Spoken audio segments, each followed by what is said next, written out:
protected that seat, right? I got a whole post on, if you go on my Facebook, if you type in Medusa and you and then you pick up the three little dots up there and it say posted by, and then you just type my name, Rod Hayes, and it's gonna pull up the Medusa post where I'm showing you exactly where Medusa got the name from. Medusa is a title of a Sa priestess. Medu means 10, which is the highest of the ranks. It's just like calling her a dime piece now. It's a 10. In Egypt, they counted from 100 to 1. They didn't count from 1 to 100. But over here, we count from 1 to 100. But when you go to the hypnotist's office, when you go to get put under anesthesia, they tell you to count backwards from 100. That's all Egyptian, which is all Atlantean, which is all southwestern United States, which is the Temple of Isis' original location. So we have to look at these segments. Everybody over here, the Jehovah's Witnesses, they did exactly what they supposed to do. That's why they flourish like they flourish, because they under their own vine and fig tree. They go out and they propagate, but they don't put you in handcuffs and drag you down to the Kingdom Hall and make you come to service. They don't do that. But the corporation, if you don't want to participate in their shenanigans, they send these uniform representatives of to enforce their policy, put you in handcuffs, drag you down to their nobility, they nobles called honorables and esquires. You call them judges and lawyers, and then they make you take part in they practice. That don't have nothing to do with us. They closing courts down right now. They closing banks down right now as we speak. And when I get done with this, all you got to do is wait 10 minutes, because I'm going to have a post up showing you that they closing down courts and they closing down banks as we speak. This is a collapse, a total collapse of the corporate system. The financiers, the privateers, the bankers, all of these are pirates looting our land, looting our people under the false pretenses of running a government. They've never ran government since they've been here. The only reason the infrastructure is as good as it is because they didn't get full control until 1933. Before that, we were still building roads. They take the credit for it now. Oh, the United States government came in and we finished the road. Bullshit, they didn't finish nothing. We built the roads for interstate commerce, but we wasn't building it for state commerce. We was building it for tribal commerce among the outlaw tribes that had got pushed on the other side of Appalachians. Then they pushed us to the Rockies with this goddamn Louisiana Purchase bullshit, and we keep falling for it. And all I'm trying to tell y'all is it's an exit. Oral tradition. I'm following it. And if you pay attention, you're going to see me walk us right out of this shit. Not because I'm smarter than nobody, because I still recognize the lapses in memory and recall processing of data. I still see the glitches in my matrix, in my psyche, from the side effects of being under that spell of hypnotic trance. I see it. But because I know how to adjust, I can conceal where, like for instance, names. I'm supposed to remember a name the first time I hear it. No. But that was part of the conjure, because they, in order to make us confused by the names, when they use a name flips, is they use the spell to make you not remember names. So now you don't know that Jerusalem, New Jersey, that there's also a Jerusalem, Oklahoma, right? You won't make that connection when they tamper with how you process memory and recalls of names. So what do I do to offset that? I research names and research names and research names and research names. So even if I don't remember the person's name, I can't forget their face.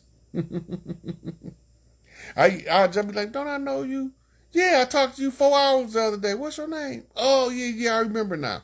But people get offended, but they don't know that there's been a whole spell put on us to make it difficult for us to remember names, dates of events, and times of events.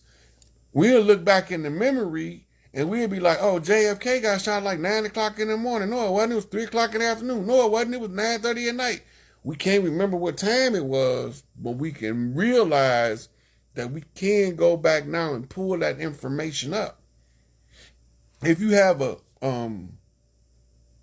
chance to improve how you perceive, go over an event, write down the time that you think it happened because you remember it clearly. Then go back and check and see if you're right. Most of you are going to be wrong, but if you keep doing it, you're going to start getting right because you got to calibrate. Every mental faculty has to be calibrated. This was what the whole purpose of education was, is to teach the child how to calibrate so that they can use the proper mental faculty in order to help them translate and siphon this information so that they're not trapped mentally. It's not a mind block. This is why I like that L. Ron Hubbard and Dianetics. Dianetics is the handbook for breaking that shit out your brain. The only thing is some of the stuff that L. Ron Hubbard say is not geared toward people from specific backgrounds. But then you got stuff that's geared for everybody. Like his auditor process, but the information of how the brain works is the most critical thing he wrote in there. When you understand how the brain connects information, now you can start willfully, like going through a library card index, pulling out key pieces of information. It's all there. But you need what's called a linchpin, something to pin it in order for you to find. So now you take information from varying locations based off a word or a date or a number or a sound. All of these become tools for you to see further into a situation. And the more definitions you learn, like words, etymology, origin of the word, how did the word become into popular usage, all of this stuff enhances how you process. Because the more you experience it, the more that your brain begin to mull this information over on its own while you sleep. What they call that in computer terms, that's a sleeping drive. When the sleeping drive is asleep, then you can run all of your cleansing programs. If you ever notice, most of your downloads and your programs in your computer, your updates, they all come in the middle of the night. Why? Because both computers, the phone and the brain, are down for the night. The only ones that's up, witching hour. They update your phone at witching hour because normally you ain't up at witching hour. But if you up at witching hour, that means you doing something they don't want you to be doing. So you know that your phone going to be offline in the middle of the night for anywhere from 5 minutes to 2 hours, but you don't care because you sleep. You resting. You know about in the morning, all you got to do, if at worst, is restart your phone. That's all by design. Everything they do is designed to oppress us mentally, spiritually, and emotionally. The harshest thing about the emotional oppression is this: out of context emotions. Out of context, nobody never asked you when you got mad, is that emotion out of context? Because that might change the whole dynamic. What they do? They either tell you right or you wrong. Right? They never tell you to assess your context of emotion. This is what kept me from hurting a whole lot of people. Is the emotion in its proper context? Meaning, am I mad where somewhere I should be inquisitive? Am I hurt somewhere I should be pissed off at? If the emotion is in this right context, then you got to say, okay, if the emotion in this right context, what's the correct course of action based on how I feel, be in the right context for the situation? Sometimes you got to push the snot box back, but most of the time you won't. Most of the time you won't never have to go upside nobody's head by just checking the context of the emotion. This is emotional intelligence 101 used to its highest application. The first understanding of the emotion is, does what you feel angry about supposed to make you angry? If it's supposed to make you angry, don't let nobody talk you down, because the anger is telling you what to do. Listen to the anger, but don't act on it until you understand what the anger is telling you, because the anger is going to tell you something that the calmness can't tell you. Course of action required for this emotion in its proper context. You should be doing this. Right? Now, you also have to do what's called consequence analysis. All right? So you always keep yourself where you can control what type of consequence you're willing to accept for the action you're about to take. Right? I'm mad at this dude down the street on the corner. I could go down there and punch him in the face. What's the worst can happen? The worst can happen is he shoot me and kill me. Okay, what's the next worst can happen? I punch him in the face, he died, and I go to prison. Okay, what's the next worst that can happen? Right? So when you get done going through your consequence assessment, then you say, based on the context, the emotion being in this correct context, out of all of these, which is the smartest course of action to take? Always ask that last after you go through everything else. Because if you ask that first, the smartest action to take might not be once you went through your analysis of consequence. If you haven't analyzed the consequences involved, you don't know if you're taking the smartest course of action or the most correct action. Because it's the smartest course of action, don't have to make it the correct action. It could be incorrect based off the consequences, based off the accuracy of the context of emotion, and it might not. The smartest thing might be to go and get the shit over with, slap this motherfucker in his mouth. But then, when you get done analyzing consequences, the smartest thing might leave that stupid motherfucker standing right there and let life whoop his ass, because it's going to do some shit to him that I never would have thought to do. Because I thought to slap him in the face. But life going to turn him into a crackhead, make his teeth fall out, have his breath funky, walk around, ain't had a bath in 9 months. He's trying to fix somebody's car for a $2 hit. So my punch in the mouth would have never did all of that, what life did. And that was what my mom used to tell me. She said, baby, you don't always have to make somebody pay. Sometimes you could just let them go on about their business and let life make them pay. And life is going to always be harsher on them than you are, because you only going to give them a temporary solution, and life going to give them long-term suffering. You know. So I know we got to get Big Meech out, because somebody got to have the patience to teach these boys how to live with this money, and I don't got that patience. I got the patience to teach them how to bust a motherfucking cap, how to beat a motherfucker ass, or how to do some psychic shit, but I don't got the patience to tell them that this is how you treat people when you got money. That's another chief job. That's not my job. And that's Big Meech's job. And I don't want his job. I would not want to be traveling around with all of these little young knuckleheads trying to keep them all. But he have a natural ability.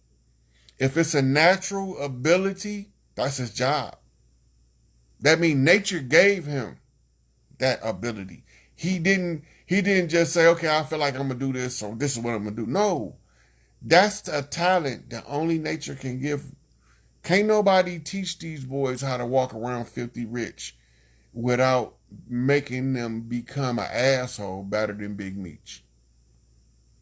Big Meech had all the money he need. He could have left all them niggas and went about his business, but he was serving his community. He could have been living in the Bahamas still. He could have found him a no extradition treaty country and just took a couple $100 million and dipped and been living like royalty. But that's what he did. He loved his people. And this is only somebody from the land that feel like that. All of the foreigners, they want to get the fuck out when they get a few dollars. You get one of them motherfuckers $100,000, he gone. He out of America. He not staying here. He passport bro to Bahamas, Philippines, or somewhere. He not staying here. But Meech had the means to leave this behind him and decided he'd rather teach his brothers how to live with money and lose it all than leave them here with no lessons. That's some grown man shit. That's some grown man shit. That's not even common among street hustlers. The guys in the street he's an anomaly. He had to have some kind of divine mission and gift, because he was able to successfully reach him. He was able to successfully teach him. And the government didn't like it.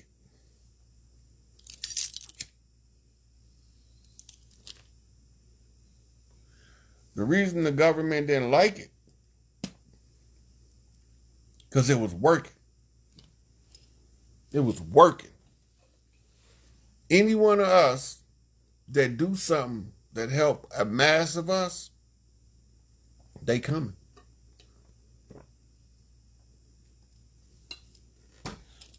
And that's why in my strategy, I do everything the way I do it. I don't go to no public events. I'm not clicking up. I'm not posseing up. I'm just sitting here talking to my phone. Having a little conversation with myself. I just turned on Go Live so that other people can hear me talk to myself. I'm not doing nothing. But it just so happened that the side effect of me talking to myself is reclaiming the birthright following the oral tradition. I know that. So now I got a video diary of the takeover. And all of this stuff, me and Malachi got to sit down and figure out how to put it in a book or some books so that people can understand what was being done. Right? And me and some of these fruits, we gonna sit down and talk, and then they gonna be able to look at the nation lessons from another level. And then it's gonna have them, it's gonna give the ones that's with the bow ties more respect for the ones in the 5%.